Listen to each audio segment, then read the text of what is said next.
Australian tennis player Max Purcell was charged with an anti-doping rule violation in December 2024, after a separate investigation uncovered information about the player's use of a prohibited method. On the 16th of December 2023, Purcell shared messages relating to a hydration session at a medical clinic in Bali, Indonesia, confirming that he had received an intravenous IV infusion later that day. Further messages sent that day confirmed that the player was aware of his anti-doping responsibilities and that he knew about the World Anti-Doping Code rules on IV infusions. IV infusions of more than 100 milliliters over a 12-hour period, except when issued in the course of legitimate medical treatments, are prohibited. IV infusions above the 100 milliliter volume are prohibited because they can enhance performance by increasing plasma volume, mask the use of a prohibited substance, or distort the values of an athlete biological passport. Further exchanges revealed that Purcell received a second infusion 4 days later, on the 20th of December 2023. It was several months later, in late 2024, when the ITIA accessed information relating to Purcell's case.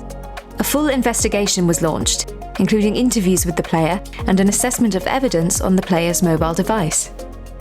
In December 2024, following this process, Purcell admitted to the prohibited method charge and immediately entered into voluntary provisional suspension.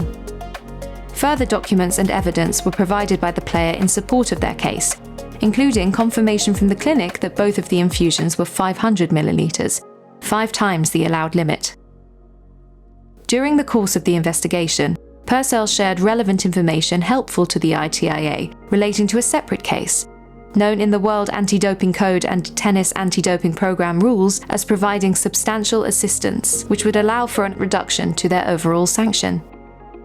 The maximum sanction for a prohibited method charge is 4 years if proven intentional, and up to 2 years if unintentional.